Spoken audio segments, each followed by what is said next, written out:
ነው ዶክተር? ቆይ ልጄስ ዶክተር? ጽጌረዳስ? ቆይ እሷን ለማን ትቻት? እኔ ትሞቻለሽ እያልኩኝ አይደለም። ነገር ግን ጭንቅላትሽ ውስጥ ያለው እጢ የማስታወስ አቅምሽን በጣም ይቀንሳል። ምን ያለ ነው ዶክተር? ምናልባት የማስታወስ ችሎታሽን ልታጭ ትችያለሽ። ቆይ ዶክተር እና ምንም መፍትሄ የለውም እያልከኝ ነው? አስቸኳይ የሆነ ቀዶ ጥገና ማድረግ አለብሽ። ካልሆነ ግን የማስታወስ ችሎታሽን ሙሉ በሙሉ ልታጭ ትችያለሽ። ወይ ጉድ! እንደው ምን አይነት ጣጣ ነው? ምን ነው አምላክ፣ ለልጄ ከኔ ውጭ ሌላ ሰው እንደሌላት እያወቅ። አሁን ላይ ያው ሙሉ በሙሉ የምንሰጠው ውሳኔ አይኖርም። ምናልባት ከሰርጀሪ በኋላ ነገሮች ሊስተካከሉ ይችላሉ። ምናልባትም በዛው ደረጃ ደግሞ ሊባባስ ይችላል። እሺ ዶክተር፣ ታዲያ ዘርፌ መቼ ነው?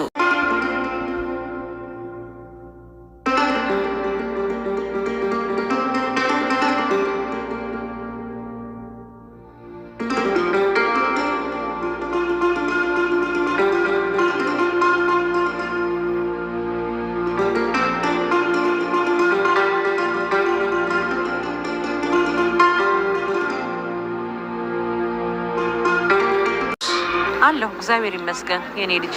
አንቺ እንዴት ነሽ?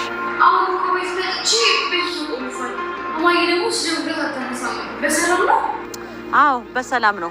አንድ የቀድሞ ወዳጃችን አርፎ እዛ ለቅሶ ሄደን ነው። አዎ አሁንም እዛ ሆኜ ነው የደወልሽልኝ። እንዴ ጽጌረዳ ለምን መጣሽ? ቆይ አንቺ ግን ያለሽበትን ሁኔታ እያወቅሽ ለምንድነው ተረጋግተሽ የማትቀመጪው?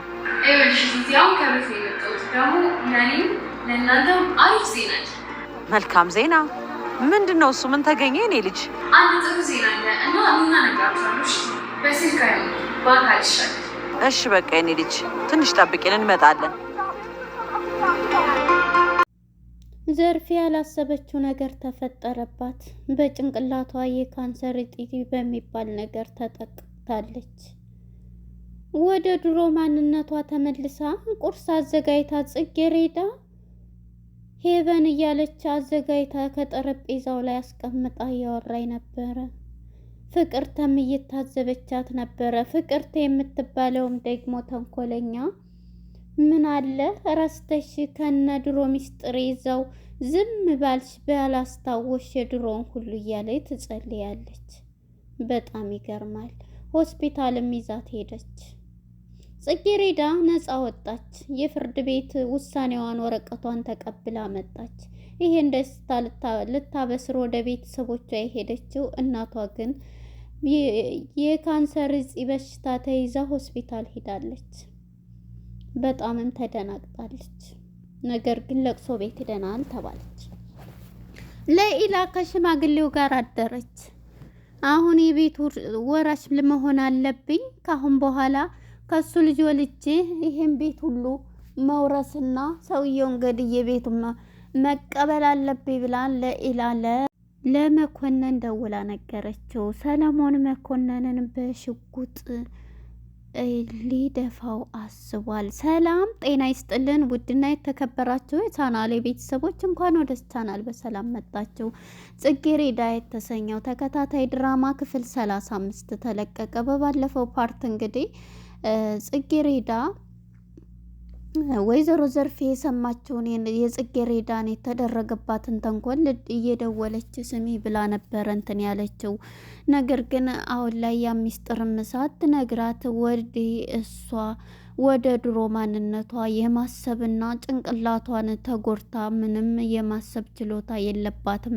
እናም በዚህ የተነሳ በጧት ተነስታ ቁርስ አዘጋጅታ ነበረ ጠረጴዛ ላይ ሰርታላቸው ነው ተረፈደባችሁ እያለች ስትጣራ እንዴ ምን ሆና ነው እቺ ዘርፌ እያለች እንግዲህ ፍቅርተ በጣም እየታዘበቻ ነው። ምን ሆነች ነው እያለቻት እስኪ ተረጋጊና ቁጭ በይ ስትላት ምን ነው ምን አጠፋሁኝ እያለች እትዬ ስትላት እንዴ አሁን የምታደርጊው ነገር ምንድን ነው እትዬ? ምን አደረግኩኝ እንዴ? ለምንድን ነው ይሄን ያዘጋጀሁት አለች ወደ እንትን ስትመለስ አሁንም አንቺ ጤነኛ አይደለሽም በእውነት እያለች እንግዲህ ለዶክተር የምታውቀው ዶክተር ስለነበረ ደውላም ወደ ዶክተር ይዛት ሄዳለች ማለት ነው። እናም በዚህ የተነሳ ይዛ ሄዳ እዛ ለማሳየት ይዘሻት ነይ እንደዛ አይነት ወደ ድሮ ማንነቷ ተቀየረች ወደ ኋላ እያለኝ ነበርና አንዳንድ ሰው እንደዚህ ይገጥማል። ለማንኛውም ይዘሻት ነይ በማለት ፍቅርተን ዶክተሩ ተናገራት። እሷም እንግዲህ በእርግጥ በመታመሟ ደስ ባይላትም በመርሳቷ ግን ተደስታለች። ምን አለ ያንን የድሮ ሚስጥሬን በረሳሽው እንደዚሁ ዝም ብለሽ በቀረሽ እያለች ነበር። ምክንያቱም የፍቅርተ ትልቅ ሚስጥሩና ትልቁ ነገር ውስጥ ያለው ዘርፌ ጋር ላይ ነው ማለት ነው። ዘርፌ ከዚህ ቤት ብትወጣና ብዙ ነገሮች ሚስጥሯ በሷ ላይ ስላለ ያ ሚስጥር ከበተነችው ጉዴ ይወጣል ማለት እንትን ስላላት ባለቤቷን እንግዲህ ቤቷ እንደቀበረችው ታውቃለች። ብዙ ነገሮችን የምታቅናት ማለት ነው እና ያንን ስለምታውቅ ብዙ ሚስጥሮችን ለዛም ነው እንደዚህ እንትን የምትለው ማለት ነው። እንግዲህ ወደ ዶክተሩ ይዛ ኪዳለች ማለት ነው። ወደ ጽጌሬዳ ጋር ስንሄድ ዛሬ የቀጠሮ ቀኗ ነበርና እንግዲህ የፍርድ ቤት ውሳኔዋ ነጻ ተብላ ወጥታለች። እንግዲህ ሰለሞን ሂዶ ወረቀቷን እንትን ብሎላታል ማለት ነው። እንግዲህ ወረቀቷን አምጥቶላት ጽጌሬዳ እንኳን ደስ ያለሽ ሲላት ማለት እንዴት ስትለው ወረቀቷን ይዞ መጥቶ እንግዲህ ሲሰጣት ነበረ ሰለሞን ማለት ነው። ጽጌሬዳ ማመን አቅቷታልና ደስ ብሏታል። በጣም ነው የማመሰግነው በጣም እያለች በጣም ደስ ብሏታል። እሱም እንደዚህ ያደረገ ያው ለተንኮሉ እንግዲህ እሷን የማታፈቅረውን ግዴታ እንድታገባው ቃል አስገብቷታል ማለት ነው። እሱም እንግዲህ እሷን ባትወድም እንግዲህ እዚህ እስር ቤት ብዙ አላማዎች ስላሏት ለቅዷን ቢሆን መታሰርን አልፈለገችም። ወንጀለኛ ተብላ የምትፈለገው ጽጌሬዳ ነጻነት ተብላ እንግዲህ ወረቀቱን ይዞ መጥቶ ሰጥቷት በደስታ ነበር የዘለለው። ይሄንንማ ደስታ ወደ ቤተሰቦች ሂጄ ነው እንትን እምለው በማለት እንግዲህ እሱም ተነሽ ቶሎ ብሎ በመኪና ይዟት ወደ ቤተሰቦቿ ጋር ይዟት እየሄደ ነበርና በመንገድም ሲያወሩ እንግዲህ አሁን ምን ቀረ አሁኑ ማፋጠን አለብን እያለው ነው። እንዴ ምን ሆነ እያለችው እንዴ ረሳሁት እያልሽ ልታናድጅኝ እንዳፈጥር እያላት ነበረ። ምኑን ስትለው እንዴ የሰርጉን ነገር ነው እያላት ነበረ። ቬሎ ምኖች ሁሉም ይገዛዛል እያላት ነበርና እንግዲህ ጽጌሬዳ እንዴ ይሄ እስኪ ይደርሳል ተረጋጋ መጀመሪያ ይሄ ይደርሳል መጀመሪያ ተረጋጋ እያለች መረጋጋት ምናምን እያለች እንትናት በይ አሁን ሂጂና ቶሎ እንትን በይ ብሎ እንግዲህ ቀጥታ ሂዳለች ማለት ነው። ጽጌሬዳ ስትሄድ እንግዲህ ወይዘሮ ዘርፌ ወደ ሆስፒታል ሂዳለች እና ሆስፒታል ውስጥ ስትሄድ የገጠማት የምርመራው ነገር ሲካሄድ የጭንቅላት ካንሰር ይዟታል። እንዴት ያደርግሽ ያነስረኝ ነበር ጸጉር የሚነቃቀል ነበር ምናምን እያለች ምልክቶችን ተነግራለች። ታዲያ እንዴት እንደዚህ ሲያደርግ መምጣት ነበረብሽ እኔ ይሄ ቀላልና እንትን ነው ብዬ ብዙም እንትን አላልኩ በማለት እንግዲህ ትናገራለች። በመጨረሻ ይሄ በጣም ከፍተኛ ነው ሲላት ልጄ ነው ያለችው እናት ወይኔ ጽጌሬዳስ ልጅስ እያለች በጣም ነበረ እንግዲህ እንትን ስትል የነበረችው። ተረጋጊ እኮ ትሞቻለሽ ወይም እንትን ታያለሽ ያልኩ አይደለም ደግሞም የመዳል እድል አለው እያላት ነበርና እሺ ብላ እንግዲህ ከምክሩ ከዶክተሩ ተቀብላ ጽጌሬዳም እንግዲህ ቤት በመሄድ ማንንም ሰው አላገኘ። በጭንቀት ስልካቸውንም ስደውል አላነሱላትም። በመጨረሻ ፍቅርት አንስታ ከወዳጃችን ቤት ለቅሶ ቤት ሄደን ነው በማለት ነበር ያስረዳቻት። እሺ በቃ እየጠበቅኳችሁ ነው ብላ የምስራች አለ ብላ እንግዲህ ልጄ እንዳታውቅ ይሄን ነገር እያለች ነው አደራሽን ብላ እንግዲህ ለፍቅር ተነግራታለች ማለት ነው። እናት ለልጇ ማለት ነው ምንም ነገር ህመሜን እንዳታውቅ ጽጌሬዳ ትጎዳብኛለች በማለት ማለት ነው። እንግዲህ ደግሞ ወደ ለኢላ ጋር ስንሄድ ለኢላ እንግዲህ ከሽማግሌው ጋር አድራ ውጥት ስትል ነቢል እይት ሲያረጋ ፊት ለፊት እንዴ ይደነግጥና አንቺ ምን ልትሰሪ ነው እንዴ እያለ በጣም እየደነገጠ እንዴ ምን ሆነክ ነው እያለች እንግዲህ በዛ በአማርኛው ማለት ነው እንዴ ጋሽ እኮ ቁርስ ምን እንደሚበሉ እየጠየቅኩኝ ነው እንዴ በዚህ ሰዓት እኮ እሱ አይነሳም። እኔ ደግሞ ሌላ ስቤ አንቺና አባዬ ብሎ አብራችሁ አድራችሁ ሊል ነበረ ተኝቶ እኮ በጧት እንደማይነሳ ሲል አረ ተነስቷል ልቅስ አንድ ጥያቄ ልጠይቅህ ሌሊት በጣም ትቃዣለህ ምን ትላለህ ስለዚህ የምረዳህ ነገር ያፈቀርካትም ካለች እያለኝ ነበርና እያለችው ነበር። አይ ስለተረዳሽኝ አመሰግናለሁ ግን አሁን እንትን አልልም እንዴ እኛ ሴቶች እኮ እንትን ነን እያለችው ነበረ።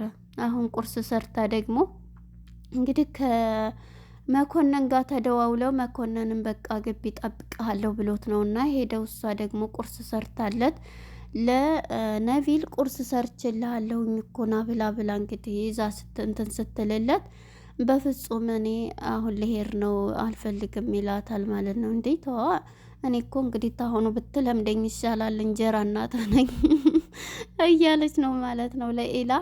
ምክንያቱም ከሽማግሌው ጋር አድራለች ልጅ ይፈጠራል ትላለች። እንግዲህ ሽማግሌውም አብሯት ለማደር እንትን ብሏል ማለት ነው። ቅድም እኮ የጀመርነው ወሬ እንትን አለ በማለት እሷም ልብሷን በቃ እሱን በሚያማልል ነገር ለብሳ እሱ ጋር እንትን ስትል እንዴ ምን ሆነሽ ነው አይመጥነኝም ብለሽ ነው እንዴ ሲላትም አይ አይደለም እኔ እንደውም ክብሩን እንደዚህ ከሚያስጠብቅ ከእንደዚህ አይነት ሰው ጋር እንትን ብልም ደስ ይለኛል በማለት እንግዲህ ለኢላ ከሽማግሌው ጋር አድራለች ማለት ነው። ቀጥታ ለመኮንን ነበር የደወለችለት። መኮንን ደግሞ ከነቢል ጋር ነበርና ነቢል የዚህ ጊዜ እሱም ጋር ነበርና ቆይ ስልክ ላውራ ብሎ እንግዲህ ውሸታሙ እሱ ምንድነው ያደረገው? ነቢል እንግዲህ አያውቅም። ብቻውን ቁጭ ብሎ እንተይ በጣም አስቸጋሪ ነገር እንዴት ብቻ ብሬው አደርኩ እንዳትል በልስማኛዋ ብሬው አድሬ ያለሁኝ እያለኝ ነው። ለማንኛውም ልጄን በጊዜ ይምጣ ወንድሙ እያለች ነበርና እሱም እንግዲህ ወደዛው ሊመጣ ከክፍለ ሀገር ሰው መጥቶ እየደወሉልኝ ነው በማለት እንግዲህ መኮንን ነቢልን እየደወሉ ነው መጣሁ ብለው መንገድ እንትን እያሉ ነው እና ልሄድ ነው በማለት እንግዲህ ነቢልን ትቶት ይሄዳል። ኢላ እንግዲህ ቁርሱን ይዛዛው እንትን ብላለች እና አዳርህ እንዴት ነበረ? እርስዎ እኮ ነው ሁኜ ነው እንጂ ምን ጉድ ናት እና ጉልበትህ እያለች ሰባብረሃይ ነበር እኮ ያደርከው እያለች ደግሞ እኮ ቆንጅዬ ነሽ፣ ግን እኮ ስለ አዳሩ አላወራኸኝም አትልም እንዴ? ይሄ ቁርስ ነው ሲል የኔ ማር ይሄ ረጫው በዛ ያለ ስለሆነ ለነቢል ነበር እሱ አልበላም ሲል ቢሆንስ አምጪው እበላለሁ በማለት እንግዲህ ሽማግሌው ሸባው ከእሷ ጋር እንትን ሲል ነበረ ማለት ነው። በመጨረሻ እንግዲህ ወደ እነ ጽጌሬዳ ስንመጣ ጽጌሬዳ እንግዲህ እናቷን በመጠበቅ ላይ ትገኛለች። ግቢ ገብታ በር ሆና ወደ ሰለሞን ጋር ስንመጣ መኮንን እንግዲህ ቻው ብሎት ከነቢል ጋር ትቶት ሂዷልና ምንድነው ያደረገው? ሽጉጡን እንግዲህ እሱ ላይ ነበር አቀባብሎበት ሊወጋው እሱ ላይ ነበር ሰለሞን እየተከታተለው የነበረው ማለት ነው። እዚህ ላይ ነበረ ፊልሙ ያለቀው። ለነበረን ቆይታ አመሰግናለሁ። ባይ ባይ።